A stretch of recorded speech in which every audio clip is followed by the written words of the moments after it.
ಇನ್ನು ಸದ್ದಿಲ್ಲದೆ ಮತ್ತೊಮ್ಮೆ ಸಿಇಟಿಯ ಸುತ್ತ ಈ ಅಕ್ರಮ ಸೀಟ್ ಬ್ಲಾಕಿಂಗ್ ದಂಧೆ ಶುರುವಾಯಿತಾ ಅನ್ನುವಂಥ ಒಂದು ಪ್ರಶ್ನೆ ಮೂಡ್ತಾ ಇದೆ. ಯಾಕಂದರೆ ಈಗಾಗಲೇ ಕೌನ್ಸಿಲಿಂಗ್ ಶುರುವಾಗಿದೆ, ಆನ್ಲೈನ್ ಕೌನ್ಸಿಲಿಂಗ್ ಶುರುವಾಗಿದೆ. ಇಂಥ ಸಂದರ್ಭದಲ್ಲಿ ಬ್ಲಾಕಿಂಗ್ ಮಾಡಿ ಖಾಸಗಿ ಕಾಲೇಜುಗಳಿಗೆ ಲಾಭ ಮಾಡ್ತಿರುವಂಥ ಶಂಕೆಯನ್ನು ಖುದ್ದು ಕೆಇಎ ಈಗ ವ್ಯಕ್ತಪಡಿಸ್ತಾ ಇದೆ. ಸರ್ಕಾರಿ ಸೀಟನ್ನು ಪಡ್ಕೊಂಡು ಕಳ್ಳಾಟ ಆಡುವಂಥ ಅಭ್ಯರ್ಥಿಗಳಿಗೆ ಶಾಕ್ ಕೊಡೋಕೆ ಈಗ ಮುಂದಾಗಿರೋದು. ಸಿಇಟಿ ಅಕ್ರಮ ಸೀಟ್ ದಂಧೆ ಒಂದು ಪ್ರಕರಣಕ್ಕೆ ಅಂದರೆ ಒಂದು ಅಕ್ರಮಕ್ಕೆ ಬ್ರೇಕ್ ಹಾಕೋಕೆ ಕೆಇಎ ಈಗ ಸಿದ್ಧತೆಯನ್ನು ಮಾಡಿಕೊಂಡಿದೆ.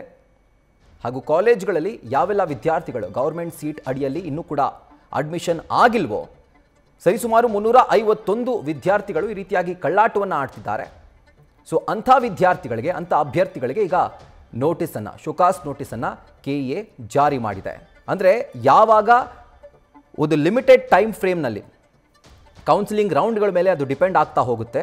ಸೊ ಆ ರೌಂಡ್ನ ಒಳಗಾಗಿ ಯಾವ ಅಭ್ಯರ್ಥಿ ಫಾರ್ ಎಕ್ಸಾಂಪಲ್ ಸೆಕೆಂಡ್ ರೌಂಡ್ನಲ್ಲಿ ಸೀಟನ್ನು ಆಪ್ಟ್ ಮಾಡ್ಕೊಂಡಿರ್ತಾನೋ ಆತನಿಗೆ ಥರ್ಡ್ ರೌಂಡ್, ಫೋರ್ತ್ ರೌಂಡ್ ಒಳಗಡೆ ಹೋಗಿ ಕಾಲೇಜ್ಗೆ ರಿಪೋರ್ಟ್ ಆಗಬೇಕು ಅಂತ ಇರುತ್ತೆ. ಅಕಸ್ಮಾತ್ ಆತ ಆಗಿಲ್ಲ ಅಂತಾದರೆ ಆ ಒಂದು ಸೀಟ್ ಇರುತ್ತಲ್ಲ, ಗೌರ್ಮೆಂಟ್ ಕೋಟಾದ ಅಡಿಯಲ್ಲಿರುವಂತಹ ಸೀಟ್, ಸಿಇಟಿ ಮುಖಾಂತರ ಹಂಚಿಕೆ ಆಗುವಂತಹ ಸೀಟ್, ಆ seat automatically management quota convert ಆಗಿ ಅದು ಕಾಲೇಜ್ನ ಬಳಿಯಲ್ಲಿ ಉಳಿಯುತ್ತೆ. ಅಂದರೆ ಆ ಸೀಟನ್ನು ಕಾಲೇಜು ಆಡಳಿತ ಮಂಡಳಿನೇ ಮುಟ್ಟುಗೋಲು ಹಾಕ್ಕೊಳ್ಳಂತೆ ಆಗುತ್ತೆ. ಸೊ ಆಗ ಅದನ್ನು ಕಾಲೇಜು ಆಡಳಿತ ಮಂಡಳಿ ಯಾವ ಅಭ್ಯರ್ಥಿಗೆ ಬೇಕೋ, ಯಾವ ವಿದ್ಯಾರ್ಥಿಗೆ ಬೇಕೋ ಆ ವಿದ್ಯಾರ್ಥಿಗೆ ಅದನ್ನು ಸೇಲ್ ಮಾಡುವಂಥ ಒಂದು ಅವಕಾಶ ಇರುತ್ತೆ, ಅಧಿಕಾರ ಕೂಡ ಇರುತ್ತೆ.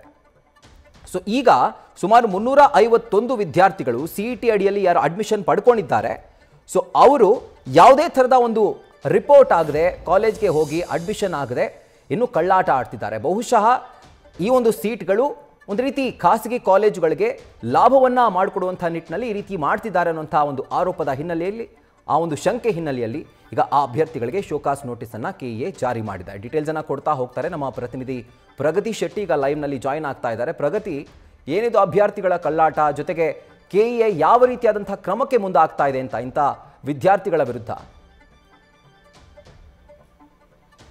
ರಾಹುಲ್, ಈ ಒಂದು ಪ್ರಕರಣದಲ್ಲಿ ಇರುವಂತಹ 351 ಅಭ್ಯರ್ಥಿಗಳು ಕೂಡ ಕಳ್ಳಾಟ ಆಡಿದ್ದಾರೆ ಅಂತ ನಾವು ನೇರವಾಗಿ ಹೇಳೋಕ್ಕಾಗೋದಿಲ್ಲ. ಆದ್ರೆ 351ರಲ್ಲಿ ಸ್ವಲ್ಪ ಜನ ಅಂತೂ ಕಳ್ಳಾಟ ಆಡಿರುವಂತದ್ದು ಬಹುತೇಕ ಖಚಿತ ಆಗಿರುವಂತದ್ದು. ಅಂದ್ರೆ ಕೆಲವರು ತಮ್ಮ ವೈಯಕ್ತಿಕ ಕಾರಣಗಳಿಂದ ಕೆಲವೊಂದಿಷ್ಟು ಕಾಲೇಜುಗಳಿಗೆ ಅಡ್ಮಿಷನ್ ಆಗದೇ ಇರಬಹುದು. ಆದ್ರೆ ಇದರಲ್ಲಿ ಬಹುಪಾಲು ಮಂದಿ ಮ್ಯಾನೇಜ್ಮೆಂಟ್, ಅಂದ್ರೆ ನಾವು ಆ ಒಂದು ತಮಗೆ ಸಿಕ್ಕಿರುವಂತಹ ಕಾಲೇಜಿಗೆ ಅಡ್ಮಿಷನ್ ಆಗದೇ ಇದ್ರೆ ಆ ಸೀಟ್ ಆಟೋಮೆಟಿಕ್ ಆಗಿ ಮ್ಯಾನೇಜ್ಮೆಂಟ್ ಸೀಟ್ ಆಗಿ ಆಡಳಿತ ಮಂಡಳಿಗೆ ಆ ಸೀಟ್ ಹೋಗ್ಬಿಡುತ್ತೆ.